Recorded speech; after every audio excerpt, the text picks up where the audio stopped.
Hello friends, कैसे हैं आप सभी। स्वागत है आप सभी का एक नए वीडियो में। दोस्तों, आज की जो वीडियो होने वाली है वो कम्प्लीटली बेस्ड है बीपीएससी टीआरई 4.0 पे। यानी कि बीपीएससी टीआरई 4.0 का जो एग्ज़ाम है वो होगा या नहीं होगा, इससे जो अभ्यर्थी हैं बीपीएससी टीआरई 4 की वो परेशान हो रहे हैं। क्या है कारण? अभी कल ही एक नोटिस निकला है, आज मॉर्निंग में एक नोटिस आया है जिसमें ये लिखा गया है कि टीआरई 1, 2 और 3 में मिला के टोटल जो बहाली की गई है वो 2,66,558 टीचर्स की बहाली की गई है। ऐसे में जो टीचर और स्टूडेंट के बीच का जो आइडल रेशो होता है, यानी कि 30 या फिर 35 बच्चों पे एक टीचर का जो रेशो होता है, वो टीआरई 3 के बहाली के बाद ये जो रेशो है ये फुलफिल हो चुका है। यानी कि इनके हिसाब से जो टीचर और स्टूडेंट का रेशो है इस नोटिस के हिसाब से वो कंप्लीट हो चुका है। लेकिन मैं आपको जानकारी के लिए बता दूं कि अगर ऐसी जो नोटिस है वो बीपीएससी का जो ऑफिशियल वेबसाइट है उस पर प्रकाशित नहीं की गई है, तो पहली बात तो ये है कि ये जो नोटिस है वो कम्प्लीटली फेक है, क्योंकि ये जो है ऑफिशियल वेबसाइट पे नहीं डाली है, किसी ने एडिट करके या फिर कुछ करके इस चीज़ को जो है वो मतलब जो है वो वायरल किया है। तो पहली बात तो ये रही। दूसरी बात, अभी हाल ही में टीआरई 3 की जो है वो ज्वाइनिंग लेटर डिस्ट्रीब्यूट किया था माननीय मुख्यमंत्री नीतीश कुमार ने। उन्होंने इससे संबंधित यानी कि टीआरई 4 से संबंधित कोई भी बात नहीं कही, तो इससे भी जो अभ्यर्थी हैं वो परेशान है। तो करना क्या है आपको, टीआरई 4 होगा या? देखिए, अब सबसे बड़ा प्रश्न यहाँ पे यही उठता है कि जो लोग प्रिपरेशन कर रहे हैं वो क्या करें, प्रिपरेशन करें या फिर ना करें, क्या होने वाला है नहीं होने वाला है। 100 यूट्यूब चैनल्स देख रहे हैं, अलग अलग पेजों पे सर्च कर रहे हैं, या फिर अब उनका पढ़ने का मन ही नहीं हो रहा, वो किसी और काम में इन्वॉल्व हो रहे हैं या फिर वो डिप्रेस हो रहे हैं। तो देखिए, क्या करना है आप सभी ने, बीपीएससी टीआरई 4.0 होगा या नहीं होगा ये हमारे हाथ में या फिर आपके हाथ में नहीं है।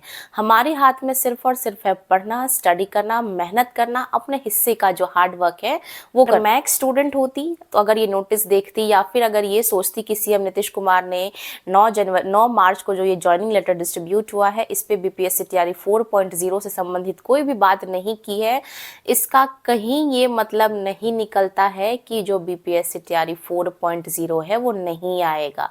जहाँ तक रही बात इतनी वैकेंसी कराने की, आइडल रेशो की, तो देखिए बहुत सारे लोग ऐसे भी हैं जो जिनका मल्टीपल रिजल्ट हुआ है। यानी कि एक ऐसे अभ्यर्थी भी बहुत सारे हैं जिनका एक सीट, मान लो कि किसी कोई एक पर्सन है, उसने क्या किया है कि टीजीटी भी निकल गया, उसका पीजीटी भी निकल गया, 6 to 8 भी निकल गया, और ऐसे कई सारे अभ्यर्थी हैं।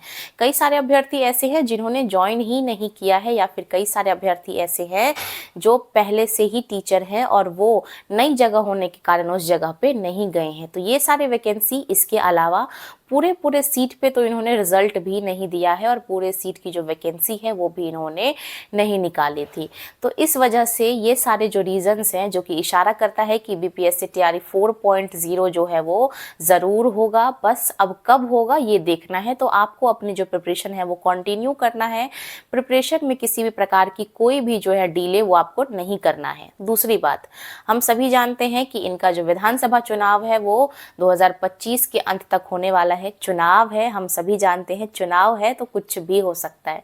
सरकार चाहेगी अगर अपने तरफ लोगों को अट्रैक्ट करना, अगर वो वोट मांगने का काम करेगी तो डेफिनेटली वैकेंसी वो ज़रूर निकालेगी।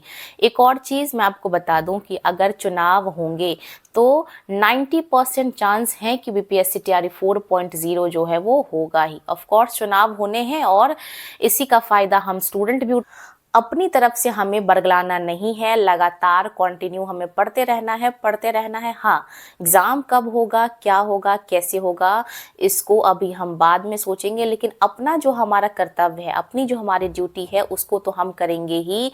यानी कि पढ़ना हमारी ड्यूटी है, उस चीज़ को हम लोग डिले नहीं करेंगे। पूरे मन लगाकर बहुत ही अच्छी तरीके से मेहनत करते हुए हम अपनी जो स्टडी है उसको कंटिन्यू रखेंगे। इसके अलावा अभी हम सभी ने देखा कि 9 मार्च को जो है बीपीएससी टीआरई 3.0 का ज्वाइनिंग लेटर डिस्ट्रीब्यूट किया गया। इसके अलावा अब हम बात करेंगे ट्रेनिंग की और स्कूल अलॉटमेंट की।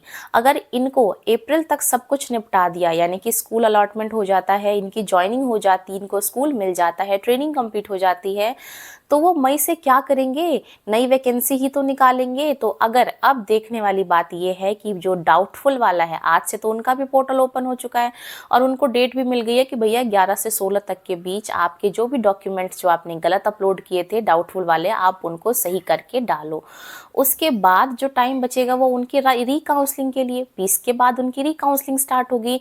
और ये भी कह दिया गया है कि 1 अप्रैल से उनकी जो ट्रेनिंग है वो स्टार्ट होगी और ट्रेनिंग से पहले ही इनका जो स्कूल अलॉट है वो कर दिया जाएगा, उनकी विद्यालय में जो सेवा है वो शुरू हो जाएगी। तो यानी कि अगर आपका मोटा मोटी देखें तो अप्रैल 15-20 या फिर पूरा अप्रैल मान लीजिए, ये जो टाइम है ये उनके लिए है बीपीएससी तैयारी 3.0 के लिए कि इतने दिनों में इनका जो सारा प्रोसीजर है वो कंप्लीट हो जाएगा। अब उसके बाद क्या, मई के बाद से तो ये पूरा प्रॉपर खाली है, तो मई के बाद क्या कर सकते हैं कि बीपीएससी तैयारी 4.0 का आगाज़ कर सकती हैं। तो ये भी डिपेंड करता है कि ये लोग बीपीएससी तैयारी 3.0 को कितना लंबा खींचते हैं। अगर सब कुछ टाइम पे हो जाता है तो ये भी एक इशारा है कि बीपीएससी तैयारी 4.0 जो है वो ज़रूर आएगा। इसलिए अपने हिस्से की मेहनत करते रहिए। बीपीएससी नहीं आया, DSSS भी आएगा, DSSS भी नहीं आया, झारखंड की वैकेंसी आएगी, झारखंड नहीं आया तो भैया दिल्ली की वैकेंसी आएगी, दिल्ली नहीं आया तो यूपी की वैकेंसी आएगी, या फिर कहीं नहीं तो बहुत सारे ऑप्शंस हैं। अगर आप पढ़ेंगे तो कल को किसी को पढ़ा सकते हैं, कोचिंग दे सकते हैं, क्या पता आप अपना खुद का इंस्टीट्यूट स्टैब्लिश कर सकते हैं। और हो सकता है आपकी तैयारी इतनी परफेक्ट हो गई हो कि अब आप दूसरों को बीपीएससी तैयारी या फिर किसी भी कॉम्पिटिटिव एग्जाम्स की तैयारी करने में एबल हो जाते हैं। तो पढ़ना नहीं छोड़ना है, पढ़ते रहना है।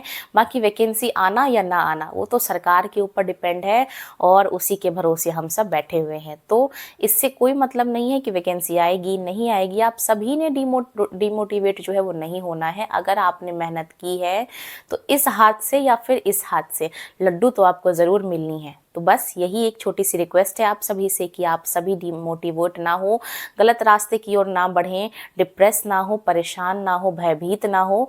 बस पढ़ते रहना है, पढ़ते रहना है। इसके अलावा हम और कुछ भी नहीं कर सकते। और यकीन मानिए अगर आपने अपने हिस्से की मेहनत कर ली तो डेफिनेटली एक दिन आप कहीं ना कहीं सिलेक्शन जो है वो ज़रूर ले लेंगे। बस यही छोटी सी एक रिक्वेस्ट थी। इसी के साथ वीडियो को यहीं पे अंत करेंगे। वीडियो अच्छी लगी हो तो वीडियो को लाइक करना और इसी तरीके से इन्फॉर्मेशन को जानने के लिए चैनल को सब्सक्राइब करना।